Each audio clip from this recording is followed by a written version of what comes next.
Kerro vähän omasta pelistä. Ekan kerran avauksessa koko peli.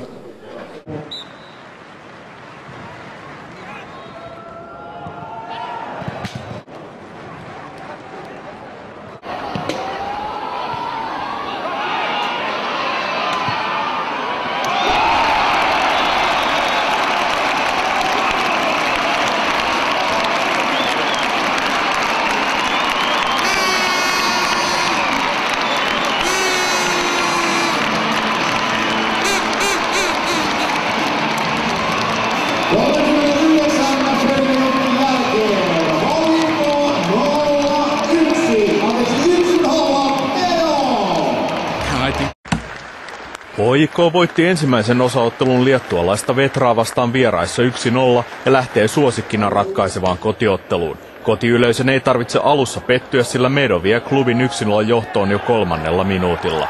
Maalintekijä Medo on maalinsa jälkeen hyvin esillä myös puolustuspäässä. Tässä pysähtyy Vetran hyökkäys hyvin ajoitettuun taklaukseen. Vetran hyökkäys hyvin ajoitettuun taklaukseen. Vetran hyökkäys hyvin ajoitettuun taklaukseen.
The main important thing for me.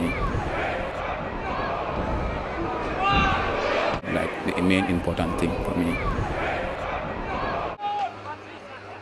Joo, oli loistava kombinaatio sille, että varsinkin Medo pitkä syöttö. Davra otti hienosti haltuun. Davra oli tänään mun mielestä niin kentän näkyviä ja kentän paras. Loistava syöttö. Davra otti hienosti haltuun. Davra oli tänään mun mielestä niin kentän. Davra otti hienosti haltuun. Davra oli tänään.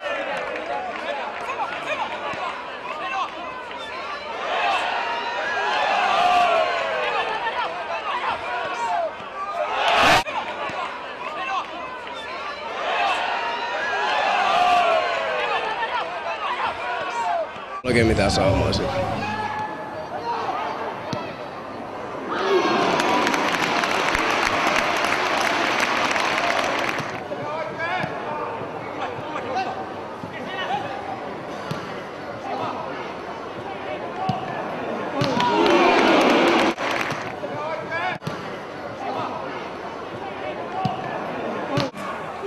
Voimalla maalin katto.